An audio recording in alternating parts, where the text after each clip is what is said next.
Tovuz Medical Center klinikasının həkim fizioterapevti Aynur Qarayeva. Bugün sizi maraqlandıran suallardan növbətisinə cavab vermək istəyirəm. Doktor, neçə seans fizioterapiya müalicəsi almaq lazımdır? Fizioterapiya müalicəsi xəstəliyin mərhələsinə, kəskinliyinə və xəstənin verdiyi cavaba əsasən müəyyənləşdirilir. Yəni standart olaraq 10 gün fizioterapiyaya gedin, bəs eləyəcək deyə bir qayda yoxdur.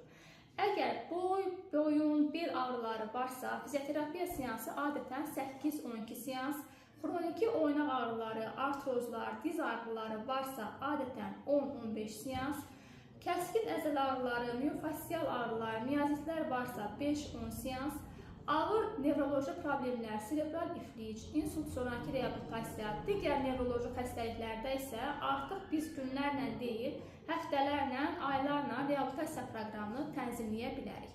Və bəzi hallarda isə travmalardan sonra, əməliyyatlardan sonra reabilitasiyada da artıq burada günlər deyil, aylara bölünmüş müalicə proqramı tərtib olunur və eyni zamanda ev tapşırıqları verilir.